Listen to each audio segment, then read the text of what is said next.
Salut les gars! Ça faisait longtemps que vous m'aviez pas vu. Là, j'ai vu un petit peu ce que Macron nous demandait. Il nous a demandé de faire. Là, on est le 14 juillet 2022, enfin juste après le défilé. Après le défilé, il a fait son interview et puis il nous a demandé, tout bêtement, de faire 10% d'économie d'énergie. Ah, pas d'électricité, d'énergie. Qu'est-ce que ça veut dire? Bah moi, je vais me fier un grand économiste qui s'appelle Charles Gave et qui a dit l'énergie, c'est c'est ce qui sert à faire de la richesse, hein. La richesse, c'est juste de l'énergie transformée. Donc le gars vient de nous demander de faire 10% d'efforts. Ok. Donc ça veut dire qu'il est en train de demander à la France d'amputer son PIB de 10%. Texto, hein. 10% d'économie d'énergie. Donc ça comprend charbon, gaz, électricité, bois, éolien, solaire, les autres là, enfin peu importe l'énergie quoi. Donc voilà, toutes les énergies. Faites 10% d'économie les gars. Donc en gros, si j'en crois Charles Gave et si j'en crois les autres économistes qui me disent effectivement que bah, la richesse, c'est juste de l'énergie transformée, donc ouais, ils nous demandent de nous priver de 10% du PIB. Alors pour vous donner l'ordre d'idée de ce que ça représente en termes d'efforts économiques, nous avons expérimenté entre 8 et 9% du PIB dans la gueule il n'y a pas longtemps. Ça s'appelait le confinement Covid. Donc le gars, là, il est en train de nous demander de manière pour une durée indéterminée en plus. Attention, c'est pas juste pour un an, les gars. Il nous demande de nous mettre, de tirer la ceinture jusqu'au grand Covid pour une durée indéterminée. Et de ce que j'entends aux informations, les gars, il n'y a personne qui percute. Personne. Hein. Quand on voit l'état de dépression des journalistes pendant le Covid et des autres oligarques, hein, au niveau économique, ils ne se rendent pas compte de ce que Macron vient de leur dire. Ah, c'est génial. Bon, voilà. Bon alors, pour les nouvelles me concernant, je vous avais dit que j'allais apprendre un nouveau métier, et c'est en cours d'apprentissage en fait. Je vous montrerai bientôt les résultats de cet apprentissage en vidéo, et ça devrait arriver sur la chaîne. Bah, quand ça arrivera, parce qu'il faut que je commande les outils, puis là c'est du matériel lourd, il faut un local spécial, enfin ça prend de la place, ça prend du temps. Mais vous inquiétez pas. Bon, si vous voulez un petit aperçu du métier que je suis en train d'apprendre, voilà. Je deviens tourneur-fraiseur. Ça, c'était du bouquin que j'avais acheté d'avance pour moi me former parce que bah, je trouvais pas de formation. Et puis la dernière fois, il y a pas Pôle emploi qui avait dit ah bah il y a une réunion d'information aujourd'hui. Hein, vous recevez cet email là, il est 10h du matin. Bien évidemment, la réunion d'information était à 7h. Enfin 8h quoi. Merci, c'est gentil. Je vous avais dit que ça m'intéressait ce genre de truc, mais enfin bon. Voilà, donc ça fait 3 mois que ça a commencé. C'est une sorte de formation rémunérée en alternance de découverte du métier pendant 3 mois. Là, ça se termine. Nous sommes le 14 juillet, ça se termine le 29 juillet. J'ai une petite période de repos au mois d'août et normalement après je reprends, mais je vais reprendre avec un rythme de travail qui devrait me permettre de reprendre les vidéos et d'électronique. Et en principe, je devrais commander dans les semaines qui arrivent et recevoir dans, dans un peu plus longtemps le matériel pour faire du tournage déjà dans un premier temps. Hein. Je ferai du tournage et quasi exclusivement que ça parce que bah, j'ai pas forcément la place de tout faire.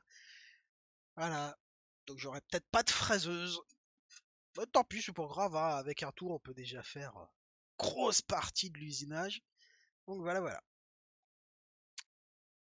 Ouais, ouais, ouais. Donc les gars, hein, j'espère que ceux qui ont voté les Républicains, NUPES et compagnie, enfin, tous les grands partis qui sont à l'Assemblée, hein, là on va voir les traîtres et enfin ouais, là on va voir véritablement les traîtres.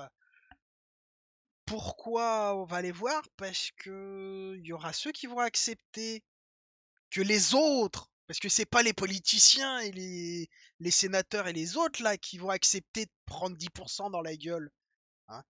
Euh, c'est vous et moi qu'on va prendre 10% dans la gueule dans notre niveau de vie, hein. C'est pas les autres. Donc, hein, que je dise pas des conneries quand même, qu'on aille vérifier les informations officielles.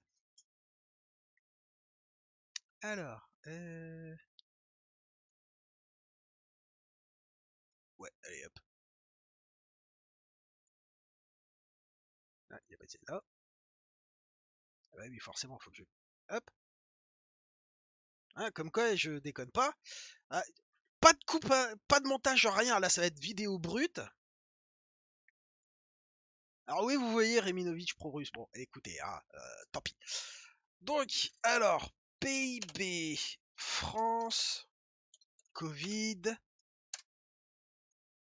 Voilà. Le point.fr, Covid-19, le PIB a chuté de 8,3% en 2020. Récession historique. Pareil, sortir à Paris. Actu.fr, le PIB au deuxième trimestre. Vous voyez, mais c'est même pas à l'année. C'est sur l'année là qu'on nous Donc oui, on a expérimenté à peu près, et même un tout petit peu, un petit peu moins de 10%, hein, on a fait 8, presque 9%. Hein, on a fait entre 8 et 10%. On n'a même pas fait 9% du PIB dans la gueule en 2020. Vous avez vu l'arrêt économique que ça a provoqué. On nous demande de faire ça à durée indéterminée. Donc, confinement Covid pour 10 ans et plus, s'il vous plaît, messieurs, dames. Voilà ce qu'on nous demande. Du coup, ça veut dire quoi? Ça veut dire qu'on va fermer la France pendant entre 4 et 6 mois par an, tous les ans, jusqu'à ce que Macron foute le camp. Voilà, c'est ça que ça veut dire. Et après, on me dit, parce que dans le privé, moi j'ai dit aux gars, de toute façon, tel que c'est parti, hein, en 2023, ils devront choisir entre sauver l'euro ou sauver l'Union européenne. Là, ils sont partis pour faire sauter les deux en même temps.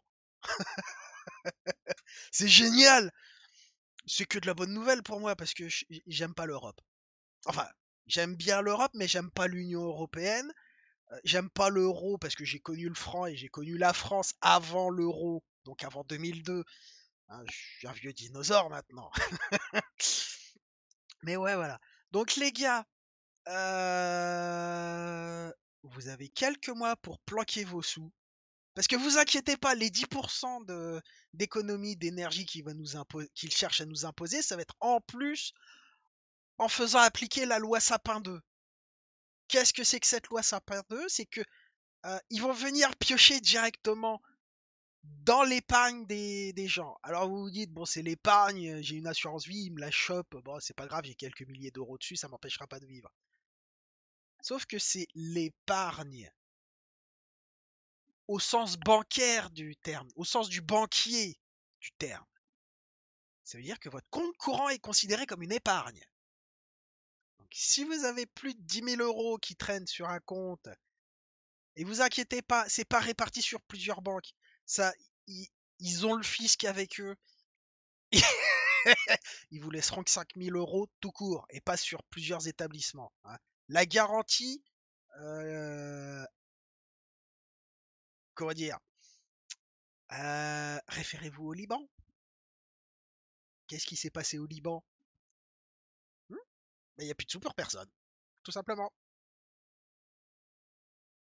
Voilà. Et c'est pas parce que tu as 5 000 euros dans l'ordinateur de la banque qu'ils vont te donner tes euros. Non, non. C'est pas comme ça que ça va se passer. Voilà. Donc là, je pouvais pas passer à côté de ça. Je suis désolé d'être l'apporteur de mauvaises nouvelles, mais là, il n'y a pas le choix. Je ne peux pas laisser Macron s'en sortir avec la connerie qu'il nous demande. Putain, c'est pas possible. Ah. Donc voilà.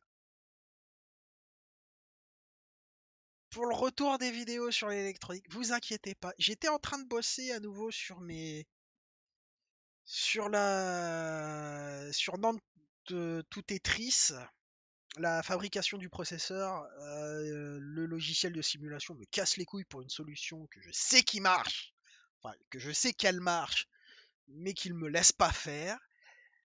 Pour Arduino, je suis en train de refaire ma documentation parce que bah, je suis en train de pousser ma réflexion plus loin. Et au bout de 3 mois, j'ai de nouvelles idées sur comment faire.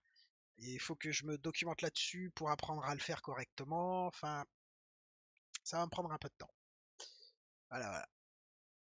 Donc pour les horaires, après le 29 juillet, en principe, mon temps d'entreprise sera 5h, 13h.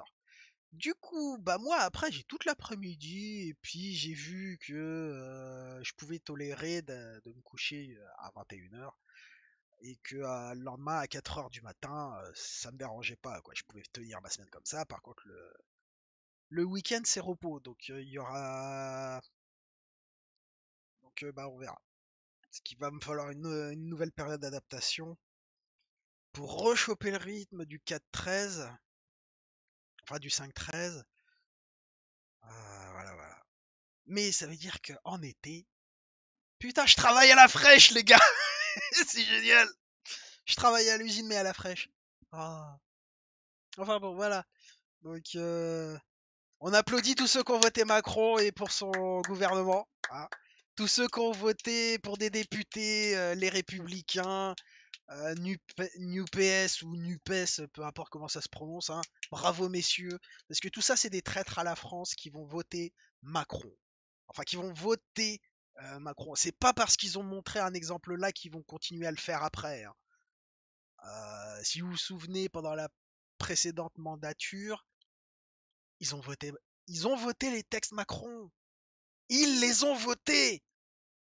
C'est pas moi qui déconne. Vous regardez les textes, enfin même pas, vous regarderez les débats à l'Assemblée, et si les mecs votent les lois que Macron va proposer, ce sont des traîtres. Aussi simple que ça. Ces gens-là n'aiment pas la France. D'accord? Et si jamais il y a quelqu'un qui vous dit que la France n'a pas de culture, vous lui demandez s'il aime le cinéma, et si réellement c'est de la culture le cinéma, et vous lui dites, et les frères Lumière, mon camarade, vous lui posez la question. Du coup, qu'est-ce qu'on fait de la culture française? Hein, le cinéma, c'est pas français? C'est pas de la culture française, ça?